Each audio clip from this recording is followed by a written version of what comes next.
Entonces ya nos está diciendo que tiene un estado epiléptico. Finalmente ha sido estabilizado con dosis repetidas de lorazepam intravenoso.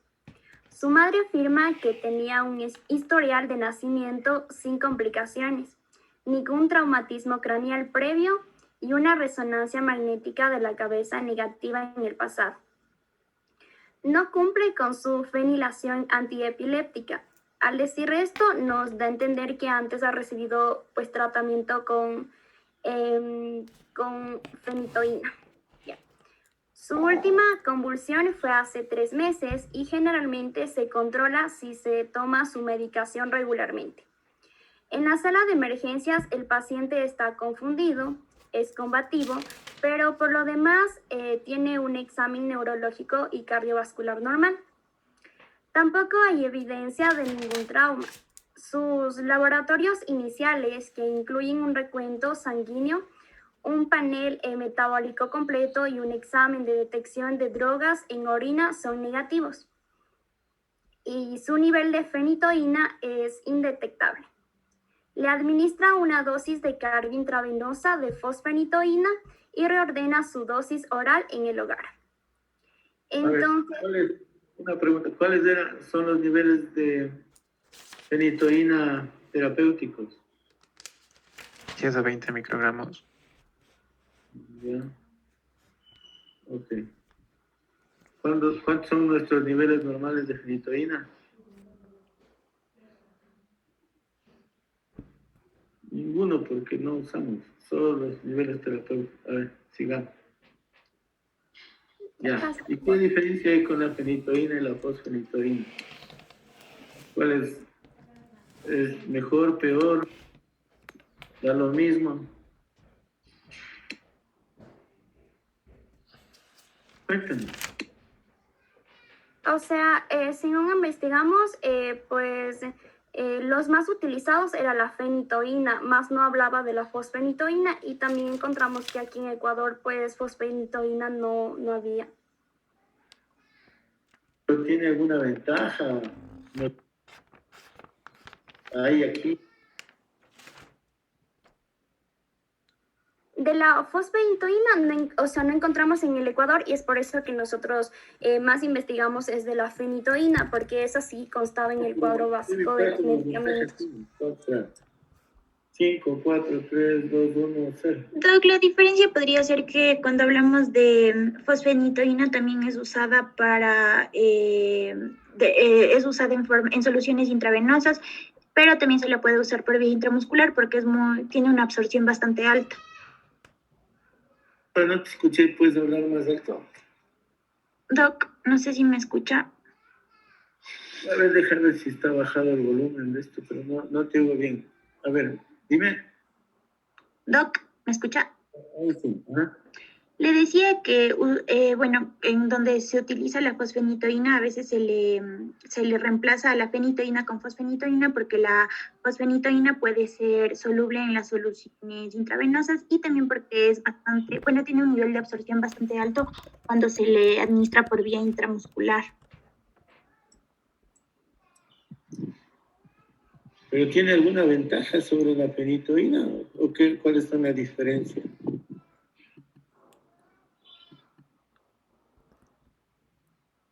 ¿Ah? O sea, debe ser por lo que es un profármaco, de todas formas se va a convertir en fenitoína en el organismo, pero al ser un profármaco va a tener no tenía un compuesto que tiene la fenitoína, no me acuerdo cuál era. La diferencia es que son varias con la fenitoína, y sí tiene ventajas, y sí hay aquí en pocos sitios, pero por ejemplo, la posibilidad de que tienen menos efectos adversos en cuanto a lo cardiovascular, ¿sí? Puedes utilizarla por vía intravenosa e intramuscular, y esta sí podrías disolverle en dextrosa. ¿Ok? ¿Ah? ¿Sí? Entonces, ¿sí tiene ventajas? Sí. No se consigue con facilidad, pero sí hay. Ya, sigamos.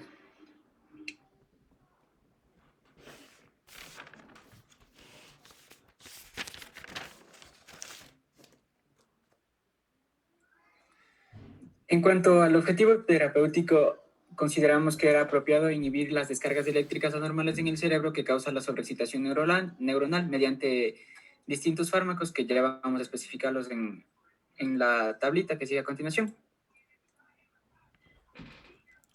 Siguiente, por favor.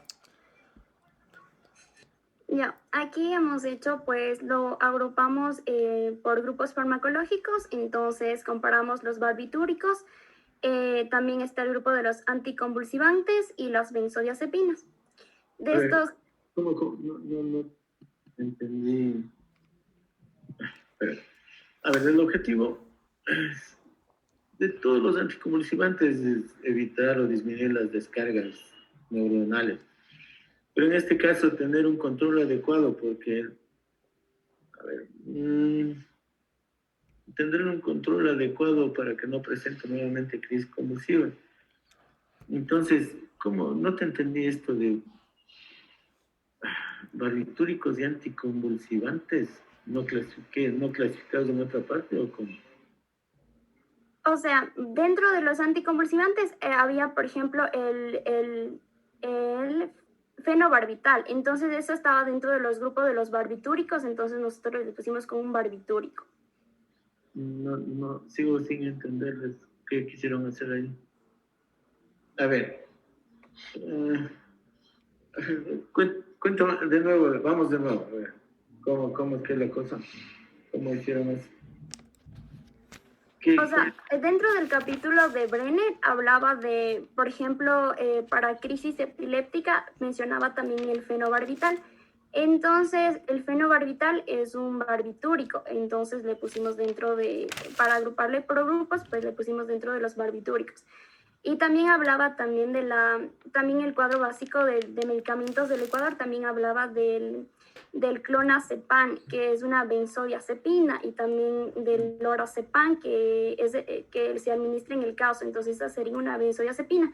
Entonces, dentro de los otros anticonvulsivantes estarían el resto de medicamentos. Pero también las hidantoínas, ahí está la fenitoína. ¿Qué sé yo? Déjenme ver lo de Brenner, ya me hicieron dudar de algunas cosas. Tienen el capítulo, a ver cómo les pone él. O sea, en Brenner solamente los clasifica como para crisis parciales y para crisis generales. No, pero eso no puede. Déjenme ver. No tengo a mano Brenner. Está en el capítulo 20, doctor. Podrían haberlo clasificado, como les dije yo, los usados para primera generación, segunda generación. A ver.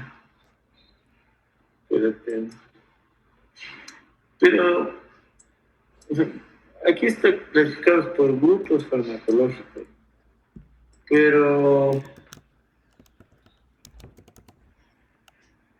podrían haber tomado otra clasificación como las que le menciono, que sea de primera, de segunda y de tercera generación. Pero no, pues barbitúricos. O sea, los barbitúricos que sirven para otra cosa, pero estamos hablando de anticonvulsivantes, deberían haberle clasificado como barbitúricos en sí. Las hidantoínas como hidantoínas, si querían, y las benzodiazepinas como benzodiazepinas. Y de ahí escoger qué grupo le convenía a este caso. Pero así que pongan barbitúricos de anticonvulsivantes, no lo entiendo. O sea, no lo entiendo. Porque el título de esta tabla debe ser anticonvulsivantes en general. Y decir barbitúricos, hidantoínas y benzodiazepinas. La carbamazepina, no sé cómo lo podríamos clasificar, porque estoy viendo algunas que son o por mecanismos de acción, sé yo, los que actúan sobre canales de sodio, los que actúan sobre GABA o sobre glutamato. Se me ocurre, pero no esta clasificación como barbitúricos de anticonvulsivantes. A ver, presente Brenner, no tengo a mano Brenner. ¿Quieren presentarme la clasificación de Brenner?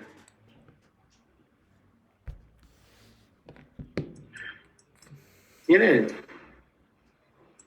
O sea, yo tengo, pero el libro en físico, entonces no sé. ¿El Si libro alguien qué? tiene en PDF. No te escucho. ¿El qué? O sea, el libro en físico, o sea, Ah, no tiene de... Ya te- Eva, ¿en qué página está para ver si es que podemos es en el presentarle? capítulo 20. ¿En qué página? 200. 17.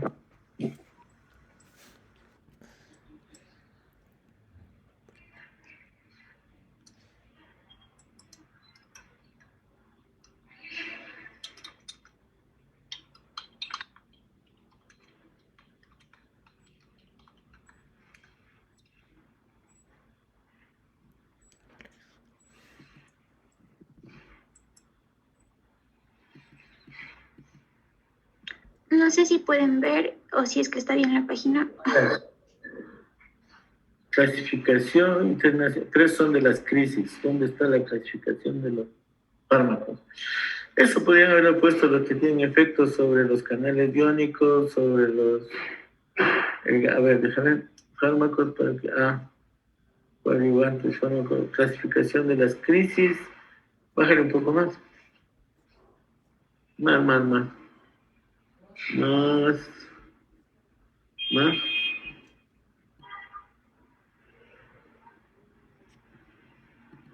Más abajo. Ya, más abajo.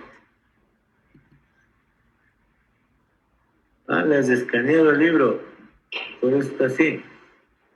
Sí, Doc, o sea, le tengo porque de algún lado me saqué, porque el PDF en el Ya. que se ve todo bien no tengo. A ver.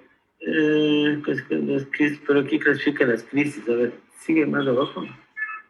Doc, la única clasificación en la que se ve tal cual los medicamentos es en esta tabla que está aquí, en esta. ¿Seguro? A ver, Sí, o sea, no sé si los expositores pueden decirme a qué página voy o si es esta. entonces, podríamos haberlo clasificado como hacen algunos, de primera, segunda y tercera generación.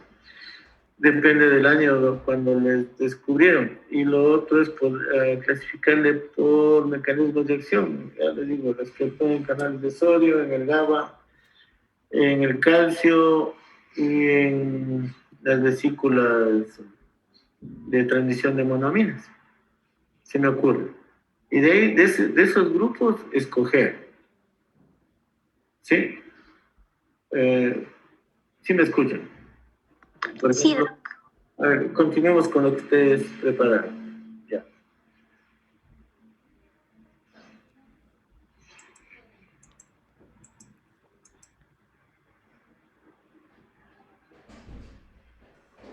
Entonces hemos seleccionado, o sea, los fármacos que más se utilizan y dentro de ellas también está la carbamazepina. Esta, pues, según investigamos, la eficacia es menor que, por ejemplo, en un estudio que se realizó con el ácido valproico, la eficacia era menor que esta. La seguridad, pues lo pusimos como uno más porque podía incluso causar anemia aplásica, aunque es raro, pero puede causar, y también ataxia, somnolencia, otros síntomas de la depresión del sistema. ¿El ácido valproico? No, la carbamazepina. A ver, lo que pasa es que, verás, lo que llama la atención en esto, en la tabla, a ver, ¿qué llama la atención? ¿Qué está resaltado? Lo que está en color diferente, ¿no es cierto? No sé, al menos, verás, creo que debe ser así. Si resaltas algo es porque has escogido eso, y lo que les dije es que resalten lo que han escogido. ¿Qué es lo que resalta el ácido valproico? Dicen. Pero, y de hecho, a ver, no les entiendo, ¿escogieron cuál? ¿La carbamazepina?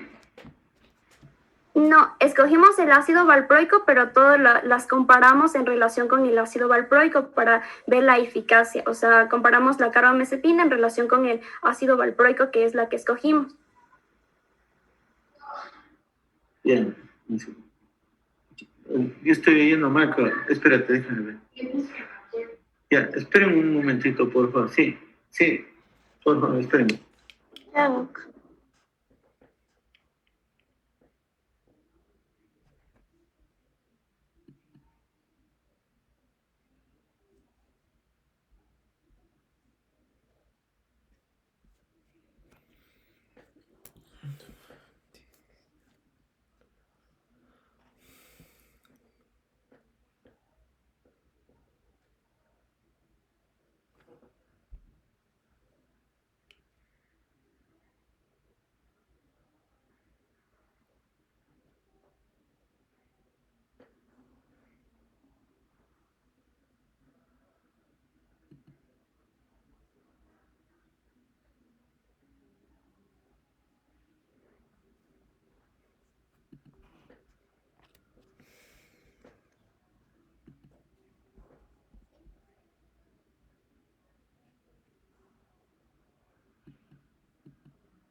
A ver.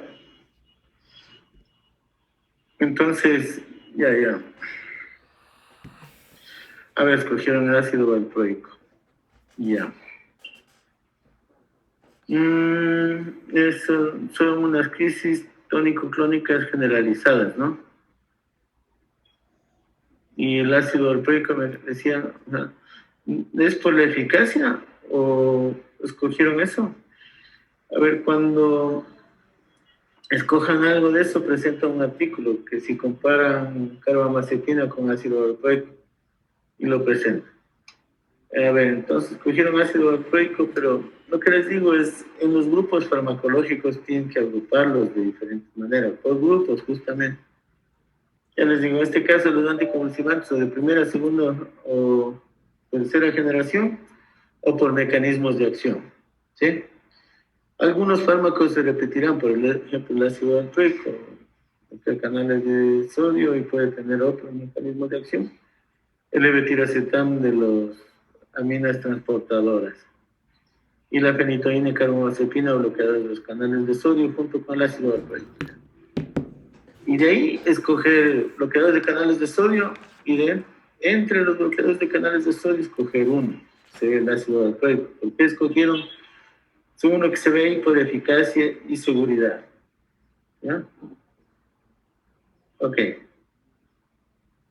Bueno, tiene 18 años, sí podría ser ácido valproico una de las alternativas. Lo que pasa es que en personas de más edad, bueno, algunos prefieren la carbamazepina. Ya. Y 500 miligramos voy a dar 2 veces al día con los comidas. Bueno. Entonces, el único pero es que lo de la tabla de los grupos no está bien, porque estamos hablando de los anticonvulsivantes en general. No estamos hablando de...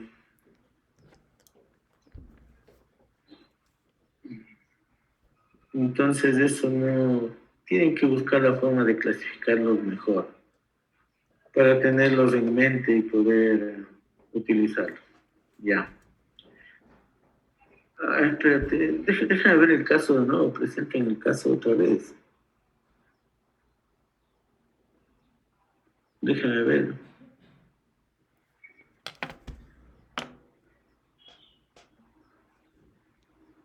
Ya.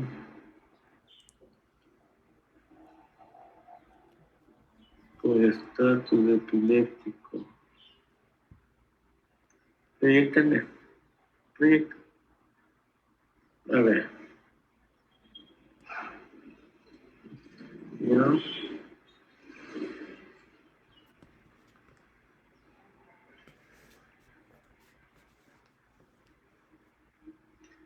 Ya.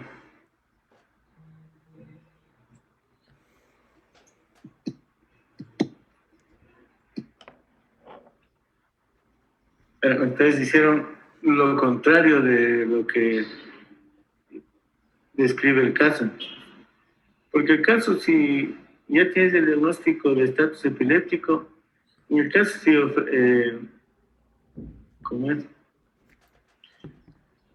Actúan como deberían, le dieron un lorazepam intravenoso, que es lo lógico, ellos sí tenían, y después le administraron en vez de fenitoína, fosfenitoína. Entonces llegaron ahí, no fue una refractaria. Y lo que ustedes escogieron fue una droga diferente a la fosfenitoína para tratamiento a largo plazo. Bueno, digamos que discutible, pero ya. ¿Qué más? ¿Qué más con respecto a esto del caso?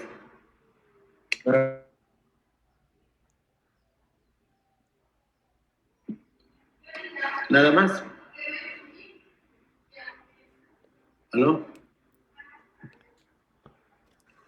No, creo que no, Doc. Tenía una pregunta, o sea, la fenitoína, sí, en algunos mencionaba que sí era el fármaco, bueno, pero nosotros investigamos y tenía bastantes efectos adversos y más aún en comparación con el ácido valproico, entonces por eso nosotros escogimos más del ácido valproico porque tenía menos efectos adversos que la fenitoína.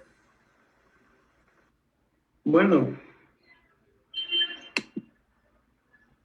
Podría ser, pero lo que pasa es que la fenitoína sí, pero si este paciente eran crisis tónico-crónicas generalizadas, puede ser el ácido valproico o la carbamazepina. Está bien haber comparado los dos. Ahí sí dependerá mucho de la adaptabilidad. La carbamazepina está más indicado en crisis tónico-crónicas generalizadas. El ácido valproico suelen utilizarlo para otro tipo de convulsiones. Pero sí está bien, sí sirve para ver el caso. Ya. ¿Qué más? ¿Algo más con respecto a este caso? ¿No? No, creo que ya no. Ya. Génesis, ¿qué más tenían preparado? Doc, no sé, tal vez si es que los chicos de Parkinson que expusieron el día de ayer. Ya expusieron el día de ayer, ¿no? No, entonces a ellos les tocaría. Ya. A ver, Ya. Chicos, si por favor ya pueden compartir su pantalla o desean que les esté compartiendo.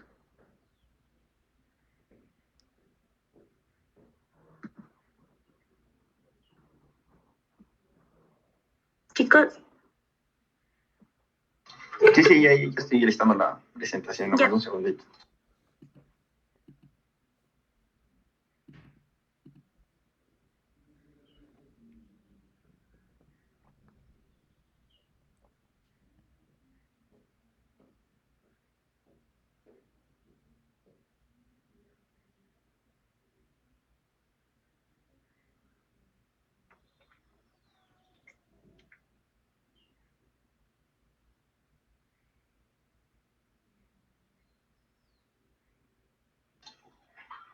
Ya, listo. Sí pueden ver la pantalla, ¿verdad? sí, Ya, ok. Bueno, vamos a hablarles un poco de lo que es la enfermedad del Parkinson. Primero tenemos lo que es la definición. Una definición literal de qué es el Parkinson está como que es una condición neurodegenerativa caracterizada clínicamente por la de un fenotipo motor típico con respuesta sostenida y consistente a la levodopa, además de síntomas no motores que muchas veces están presentes años antes del fenotipo motor. Bueno, de esta parte, primero hay que tener en cuenta lo que es el término neurodegenerativo. Esto quiere decir que obviamente va a haber una degradación en cuanto a la estructura neuronal. Por ende, no va a ser una enfermedad que tenga de por sí una cura 100% efectiva, dado que, como se menciona, va a existir una degeneración parcial o total de lo que son neuronas. En este punto se puede resaltar que se va a expresar, o sea, fenotípicamente se va a expresar tanto con síntomas o signos motores como no motores. Entre los motores tenemos lo que son los temblores, tenemos lo que son estreñimientos y cosas visibles que podemos ver que es causa de fallos a nivel muscular. Mientras que en no motores también podemos tener signos o síntomas como por ejemplo depresión, trastornos de olfato y uno de los característicos que son el trastorno de sueño, que bueno, veremos a continuación. Primero hablamos de lo que es una epidemiología de la enfermedad de Parkinson. En esta vamos a observar en un estudio, en un artículo que encontramos, en el que se muestra que en el 2016 existe alrededor de 6.1 millones de ciudadanos o personas que poseen esta enfermedad. Mientras que se hace una estimación más o menos que para el 2040 ya existirán 17 millones de personas enfermas. Esto significan personas tanto que han sido diagnosticadas, tratadas e incluso personas que están ya en fase terminal. Luego, en una escala o en una lista de enfermedades neurodegenerativas, esta está en el segundo lugar después del Alzheimer. Entonces, es las más frecuentes que hay. Este crecimiento rápido que se mencionó primero se da principalmente por lo que son factores predisponentes como pueden ser edad, que mientras mayor seas, o sea, mientras más adulto sea el ser humano, tiene más predisposición a padecer de esta enfermedad. También factores ambientales y esto de mejoras en diagnóstico y supervivencia es un punto importante a la epidemiología porque se estima que para llegar a esta cifra de 17 millones, casi más del doble de lo que está en el 2016, significa que mucha gente sobrevive al Parkinson, de modo que la cifra se acumula. No se habla de una cifra, o sea, no va a haber la misma cifra de mortalidad en el 2016 que para el 2040. La edad pico donde esta enfermedad tiene mayor prevalencia está entre los 85 y los 89 años. Y hay una relación de 4-1 de hombre-mujer, quiere decir que hay mayor prevalencia en hombres. Luego, en una distribución etaria tenemos que desde los 40 a los 49 años puede estar presentándose, sin embargo, no es una presentación muy recurrente. Y luego está esta clasificación de cada 10 años, hasta que pueden ver que el aumento es exponencial, entonces no tiene que ver mucho con la edad. Luego en estos factores de riesgo están tanto del individuo, ambientales y genéticos.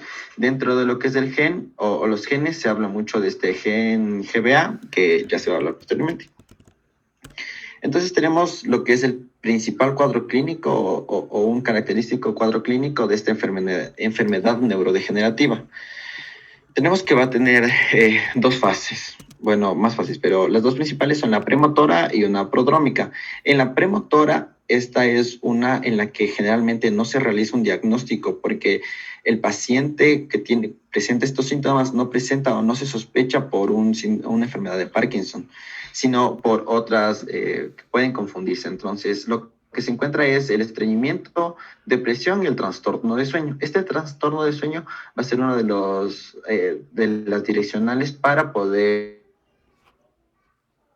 llegar a una enfermedad de Parkinson. Sin embargo, este trastorno de sueño también es parte de una amplia gama de enfermedades. Se habla de lo que es el síndrome parkinsoniano. Esto ya es en general lo que se conoce como el síndrome. Aquí vamos a tener la bradicinesia, rigidez y el temblor en reposo. Esto, como les dije, ya es el cuadro característico de una persona con una enfermedad de Parkinson. Y bueno, fisiológicamente tenemos que las estructuras comprometidas de esta enfermedad no está 100% comprobado, pero se asume más o menos que se habla de que está tanto el bulbo olfatorio por donde van o sea, es una red o una conducción que, bueno, en las siguientes diapositivas van más específicos, pero en general estas redes nerviosas pasan del bulbo olfatorio por donde van a ingresar al sistema nervioso central, van a llegar a lo que es el núcleo motor dorsal a través del nervio vago, y van a desembocar en la corteza cerebral, lo que va a ocasionar estos signos motores. Y finalmente la fase prodrómica es la que está representada por lo que es depresión, estreñimiento, hiposmia y nuevamente el trastorno del sueño. En la etiopatogenia, ya metiéndonos más un poco a lo que son las causas, como les había dicho, hay mutaciones genéticas, pero no es tan significativo. Y es por eso que es una enfermedad o un padecimiento que por el momento no tiene cura específica, es porque es muy esporádico, es porque del 85 al 90% de los casos realmente son o no tienen, más bien, son idiopáticos, ¿ya? Estas mutaciones son en estos genes que van a codificar en sí lo que son proteínas que tienen que ver con la conducción de los impulsos nerviosos. Y también tenemos un punto importante que se ha tratado en los últimos años, que es los dos factores ambientales. En estos, en general, en los adultos mayores de 50 años, van a ser mucho más predisponentes o van a ser la razón más predisponente a que exista esta enfermedad de Parkinson. Estos factores ambientales están tanto como el plaguicida, el MPTP, que es un derivado de una droga que se usa tanto industrialmente como para fines recreativos también muchas veces. Luego está el agua de pozo. Esto tiene que ver mucho con lo que es la pobreza y el hacinamiento, que no existe como una relación directa, pero sí se ha encontrado que gran porcentaje de la población que termina con esta enfermedad de Parkinson no tienen un acceso a agua potable o agua saneada. Y tenemos esto que es el doble golpe. Este doble golpe significa que tiene que haber una relación o una conjunción tanto de factores ambientales como de mutaciones genéticas. Quiere decir que únicamente una mutación genética o únicamente un factor ambiental no van a predisponer a que ya tengas una enfermedad de Parkinson, sino necesita que una refuerce a la otra en términos más simples. Es lo que se conoce como el doble golpe. La mayoría tiene apagados las cámaras y recién la están prendiendo. A ver.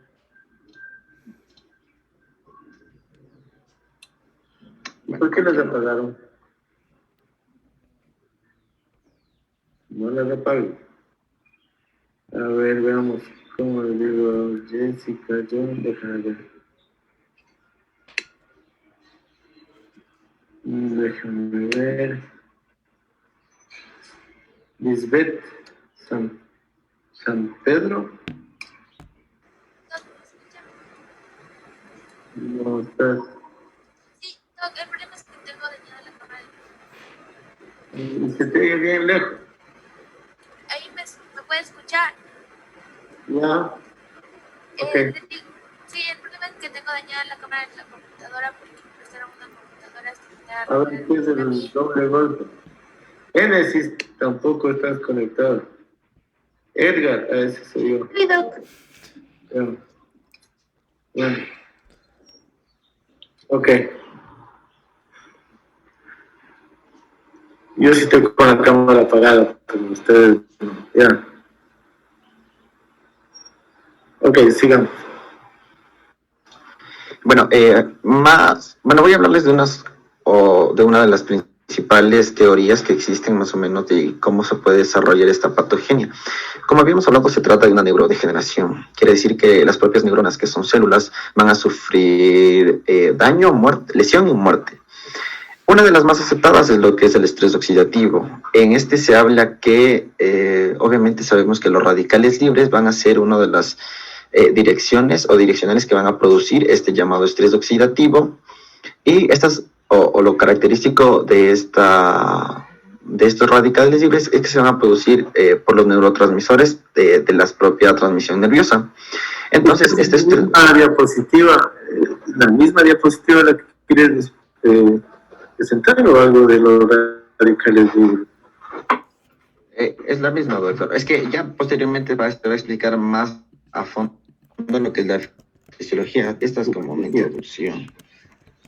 Ajá, entonces, solo mencionaba que estas lesiones celulares también se pueden producir por un exceso de inflamación, por un descontrol en la regulación de una inflamación o de una infección. También se encuentra en la mayoría una disfunción mitocondrial, que todas estas tienen una correlación en lo que es el estrés oxidativo en los radicales libres, porque esos radicales libres también van a ser la razón por la que las membranas mitocondriales se dañen y luego ocurra toda la cascada de lo que es una disfunción mitocondrial. Y también las proteínas mal plegadas, que como les mencioné, estas dos en general son un resultado de los radicales libres producidos por un estrés oxidativo. Esta es la teoría del estrés oxidativo. Aquí, como les había mencionado, lo característico de aquí es que se da en general por lo que es el neurotransmisor, en este caso la dopamina. La dopamina o su metabolización va a producir radicales libres. Esta metabolización se va a producir en los ganglios basales y va a producir lo que les digo, los radicales libres, que van a ser los tóxicos para las neuronas, obviamente dopaminérgicas, y finalmente lo que van a terminar es en la degeneración o muerte celular, como se refleja aquí. Este es un esquema que está en el Harrison, en el que muestra más o menos cómo llega a la muerte celular desde diferentes puntos, como puede ser la inflamación, diferentes causas, y llega a lo de la tensión oxidativa o estrés oxidativo, la agregación de proteínas mal plegadas, la disfunción mitocondrial, que todas estas se correlacionan, si se dan cuenta, no es una única dirección, y va a terminar en lo que es la muerte celular. Los ganglios basales son un grupo interconectado de núcleos subcorticales que van a estar formados por el estriado, que a su vez va a estar formado por el caudado y el putamen, la sustancia negra, el globo pálido y el subtálamo. Ya, entonces en las personas sanas, estos ganglios basales van a recibir la aferencia del córtex cerebral, van a procesar la información para luego dar lugar a movimientos corporales fluidos de actividades que los realizamos diariamente, como por ejemplo caminar. Y todo este proceso comienza desde la corteza cerebral y la sustancia negra, quienes son los encargados de enviar las aferencias hacia el estriado, y este a su vez va a enviar las aferencias hacia el tálamo, que es el lugar que se va a encargar de mandar la información hacia a la corteza motora para generar las actividades o los movimientos corporales. Y a su vez, o sea, antes de llegar al tálamo tiene que pasar por el globo pálido medio o interno. Pero hasta llegar al globo pálido hay dos vías, una directa que es la excitatoria y una indirecta que es la inhibitoria. La directa va a llegar desde el estriado y llegará al globo pálido de manera directa y posteriormente al tálamo, quien se va a encargar de nutrir de información retrógrada a la corteza. Y no, todavía no. Bueno, y generar los movimientos. Mientras que la indirecta tiene que pasar por el globo pálido externo, el subtalámico y el globo pálido interno y de igual manera el tálamo y la corteza cerebral.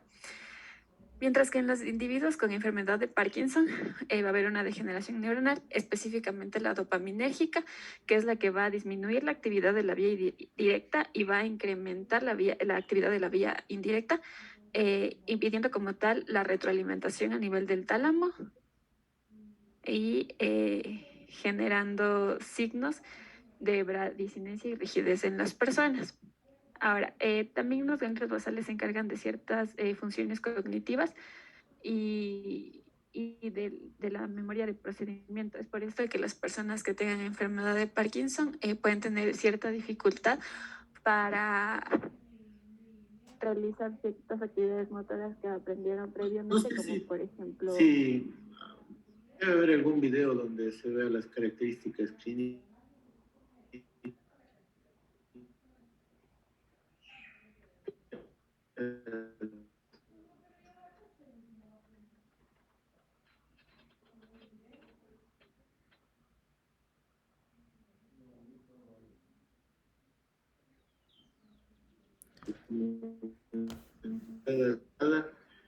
Pásale la siguiente, por favor. Y a pesar de que las investigaciones se han centrado más en lo que es la degeneración dopaminérgica, también se ha detectado que hay intervención esta degeneración también va a abarcar a las neuronas colinérgicas, a las noradrenérgicas, serotoninérgicas, el sistema olfatorio, a los hemisferios cerebrales, la médula espinal y el sistema nervioso autónomo. Y se supone o se cree que este origen no dopaminérgico va a ser la causa de los signos y síntomas no dopaminérgicos, como el estreñimiento, la anosmia, los trastornos del sueño, las alteraciones cardiovasculares, que son los que van a anteceder a como tal el Parkinson.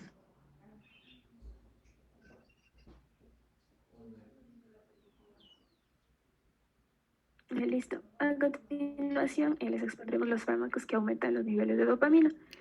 Tenemos lo que es la levodopa. Este fármaco va a aumentar los niveles de dopamina, como menciona mi compañera, en los ganglios basales, donde se produce su síntesis, y la va a incrementar para producir más neurotransmisor. La levodopa es el precursor biosintético de la dopamina.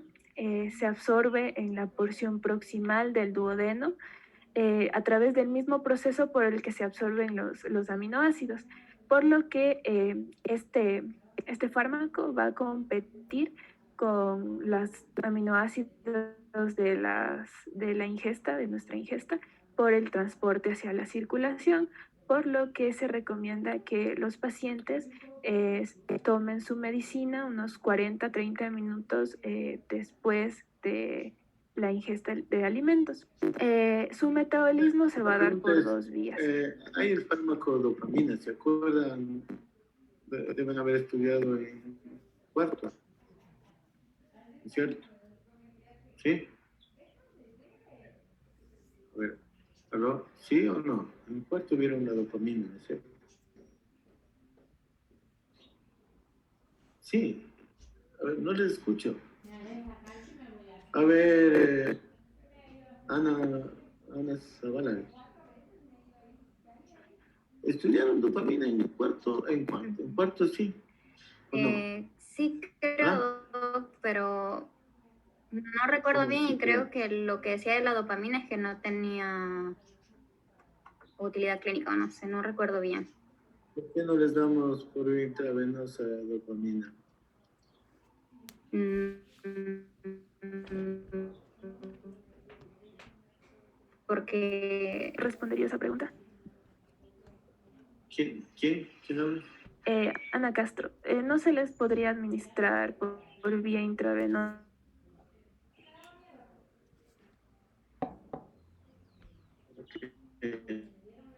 ¿Por dónde le das? ganglios basales? Es por esto que se le administra, se da lo que es la levodopa, porque esta puede atravesar la barrera hematoencefálica y va a sufrir su metabolismo en... Y pues es para uso intravenoso, ¿no es cierto? Sí, esa es la razón, no atraviesan la barrera hematoencefálica. Porque sería fácil. A ver, si estudiaron dopamina, la dopamina a niveles bajos, receptores actúan.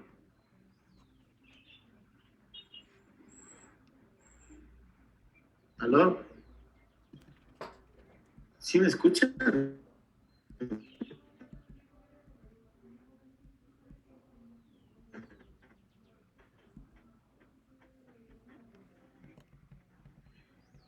Too late, espérate. Y a niveles altos, No, no, receptores lo que actúan. le quería decir es que a ratos como que se corta lo que usted está diciendo y no terminamos de escuchar las cosas que nos pregunta. Se cortó. Quiero que me Ajá, ratitos. a niveles bajos. Es porque no tengo el computer. Bueno. A ver, ¿sobre qué receptores actúa a niveles altos la dopamina? Altos es B1, también se puede a los alfa 1, beta 1 o alfa 1. Y a niveles bajos es principalmente de los dopaminérgicos ¿Qué están? a niveles bajos. bajos dopaminérgicos, altos beta 1 y más altos alfa 1, si no estoy. Ya. Bueno, ustedes no tienen por qué saber la dosis, pero sí. A ver, entonces,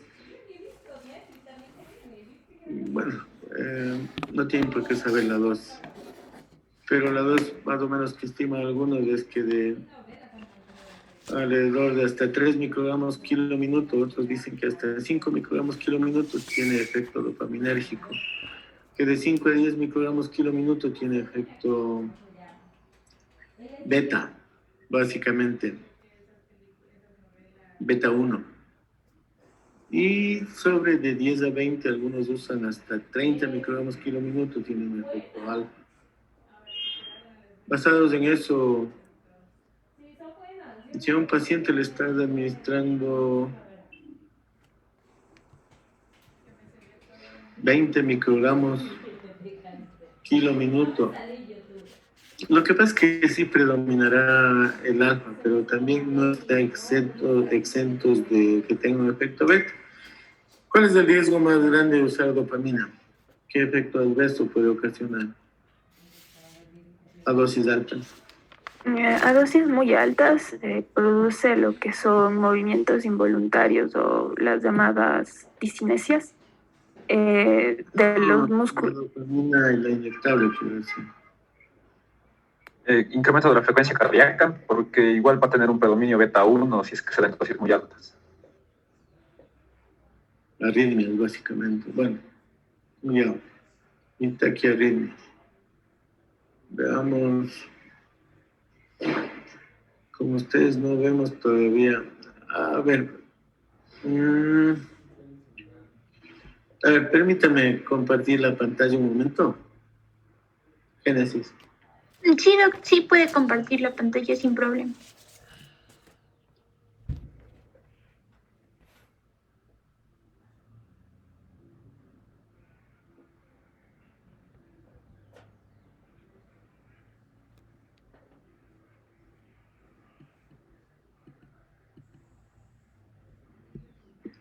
En el Teams había una pizarra. ¿Dónde tiene la pizarra? El Zoom. Doc, no sé si en la parte inferior por donde está el micrófono y la cámara le sale un lapicito. Y si no es así, puede utilizar también una diapositiva. Perdón, Doc. A ver. Doc, no sé si me escucha. No sé si es mi internet. ¿Alguien me escucha bien o no se me escucha? Sí, te escucho bien. Ahí ya. Doc, le decía que por la parte de abajo, por donde está el micrófono y la pantalla, hay un lapicito. Pero si no le sale ese lapicito, puede utilizar una diapositiva de Word en blanco, de PowerPoint en blanco, y ahí puede usarle como pantalla, que creo que es un poquito más fácil. Ya. Con ustedes ya vimos un gráfico de los receptores alfa y beta, ¿no? Me parece que sí, Doc. ¿Sí o no? ¿Hasta dónde actúan los receptores alfa y hasta dónde actúan los receptores beta? ¿No? A ver, déjame.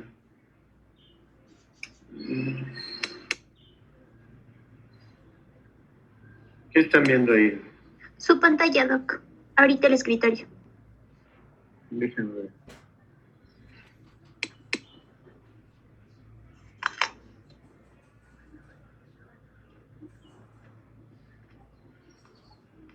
Es que yo no sé manejar bien este keyboard, sino yo mis diapositivas en Windows, pero bueno, veamos.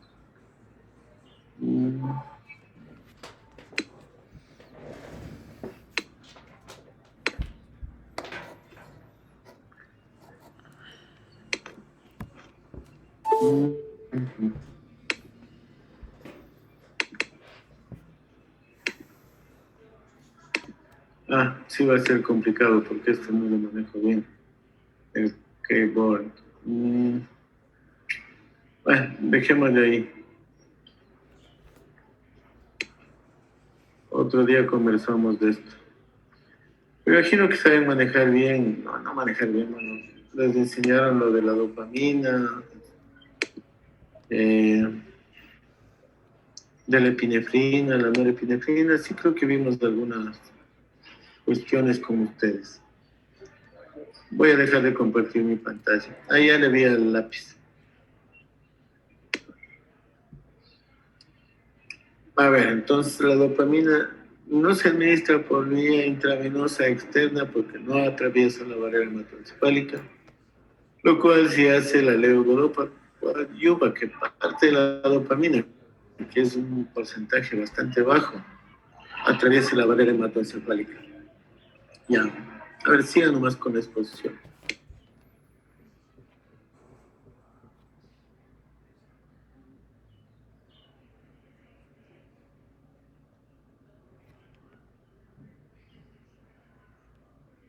Ya, listo.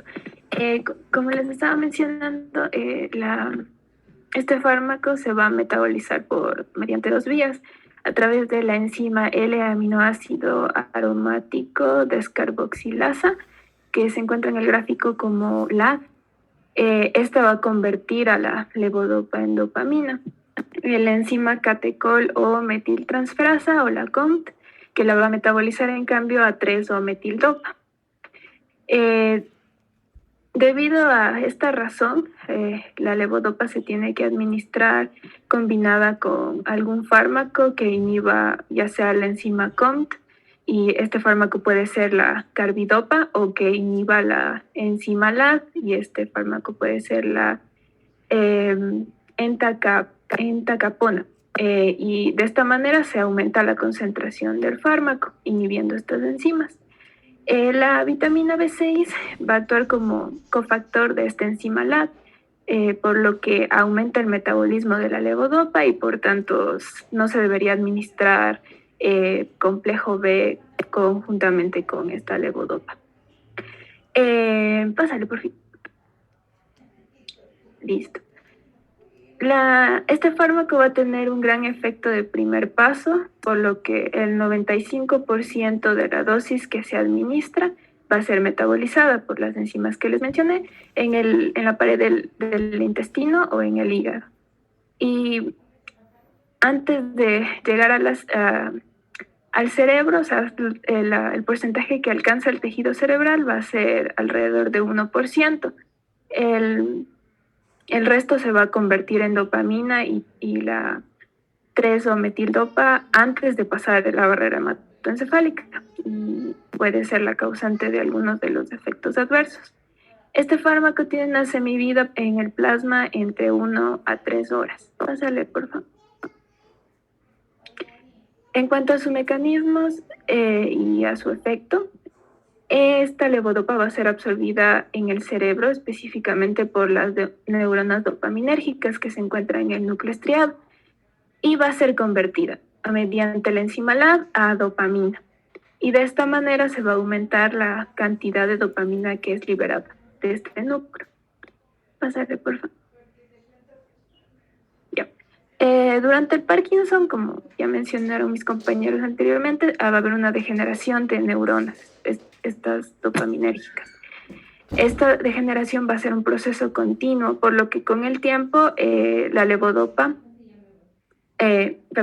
por lo que con el tiempo y debido a la levodopa, se va a haber una disminución en la concentración de dopamina y se van a presentar dos tipos de fluctuaciones en la eficacia de este fármaco. Unos que se le denominan efecto wearing off, en el que pueden observar en la curva, que es la situación en la que el efecto de la medicación se va a ir acortando. Y tenemos otro efecto que se denomina el on-off. Este va a estar caracterizado por las fluctuaciones en las que van a causar efectos motores graves en el paciente. Pásale, por favor. En cuanto a los efectos adversos, la levodopa administrada sola en un 80% va a provocar náuseas y vómitos, en un 25% presión ortostática, en un 10% de los casos va a presentar arritmias debido a, como ya mencionó mi compañero anteriormente, a la acción que tiene la dopamina sobre los receptores beta 1.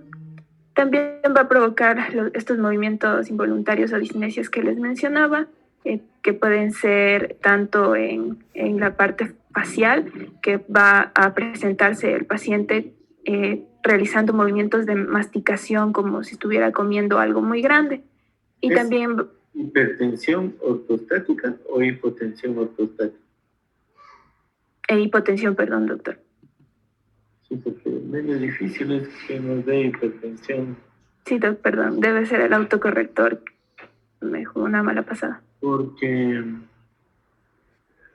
no se ha escuchado que nos dé hipertensión, es decir, al colocarse de pie. Porque los mecanismos de autorregulación nuestros son... ¿Por qué no nos baja mucho la presión al ponernos de pie?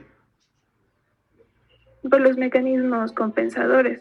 Por ejemplo, en las piernas, la contracción de las válvulas para evitar que se acumule la sangre en esa zona. Ya. Pero el principal, ¿cuál es? Los vasoreceptores. Los vasoreceptores, por supuesto. Entonces, eso lo que hace es incrementar tanto la frecuencia como la presión. ¿Cómo incrementa la frecuencia cardíaca? Y por la acción que tienen los receptores adrenérgicos beta 1 en el corazón. Sí, pero a ver, en los vasoreceptores que son como de estiramiento, lo que pasa es que eso produce unas aferencias disminuidas en el estímulo aferente hacia el centro cardiovascular. Por eso disminuye la actividad parasimpática, pero aumenta la simpática. Eso aumenta la frecuencia cardíaca. Bueno, pero sí es hipotensión, no es hipertensión. A ver, sigamos. Sí, y para finalizar, los efectos adversos menos comunes pueden ser sedación, agitación o incluso sueños vívidos o pesadillas vívidas. En algunos casos extremos también se pueden presentar alucinaciones o pensamientos distorsionados. Pásale, por favor. Y las principales interacciones que va a tener levodopa son con los anticolinérgicos, porque estos van a retrasar el vaciado gástrico y así va a ralentizarse la absorción de la levodopa. Con los antiácidos, porque en cambio estos van a promover el vaciado gástrico y aumentando la biodisponibilidad. Con los inhibidores no selectivos de la monoaminoxidasa, como los antidepresivos, porque van a inhibir la degradación de dopamina. Y esto puede causar cosas como una crisis hipertensiva. Ya, también va a tener interacciones con los antipsicóticos y el que menos tiene es la clozapina. Por esto este se debe usar en caso de reacciones psicóticas en pacientes que reciban la medicación de levodopa. Las indicaciones son para la enfermedad de... Una de las interacciones más importantes al ver de algunos fármacos utilizados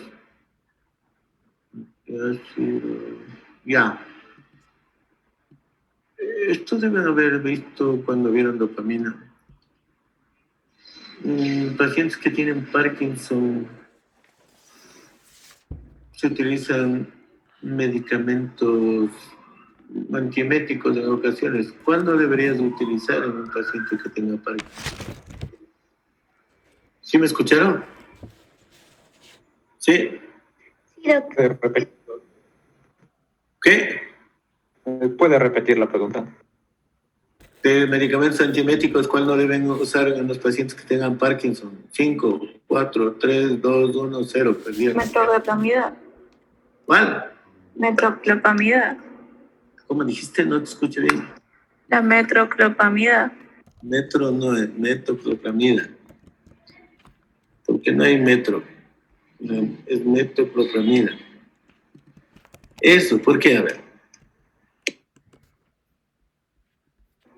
Por el nivel de donde actuando. Por eso también muchas veces este antiemético puede causar síntomas parecidos al Parkinson. Exactamente, ¿por qué? Pero ¿cuál es la razón? Por eso actúa... Antagonista dopaminérgico.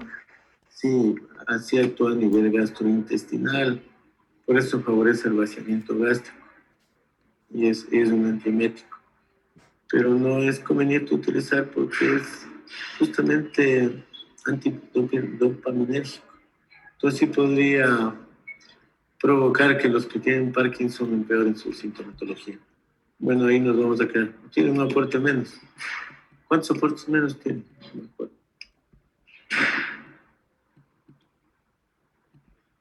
Génesis. ¿Aló? Génesis. Sí, doc. ¿Cuántos aportes positivos o negativos hicieron ahora? Hoy tendríamos uno negativo. ¿Uno? Sí, de hoy. ¿Y cuántos positivos? Como curso no tenemos ninguna, pero individualmente tenemos ya de algunas personas. ¿Le dicto, doc? No, ya imagino. Ya. No es que les prohíba hablar, así que de los que más intervienen. Los demás deben intervenir, si no se van a quedar con notas bajas. Ya. Bueno, cuando nos reunimos ya les voy a presentar la distribución de las notas y van a ver que la participación será muy importante. Los que participan ya van a tener una buena nota como aportes positivos. Pero los demás sí me preocupa porque no están interviniendo. Con ustedes quedamos en vernos mañana también. Sí, doc, mañana de 5 a 6. Ya, ok. Nos vemos mañana entonces. ¿Sí? Listo, doc. Hecho. Hasta luego, doc. Hasta mañana. Ok. Cuídense. Chao. Hasta luego, Doc.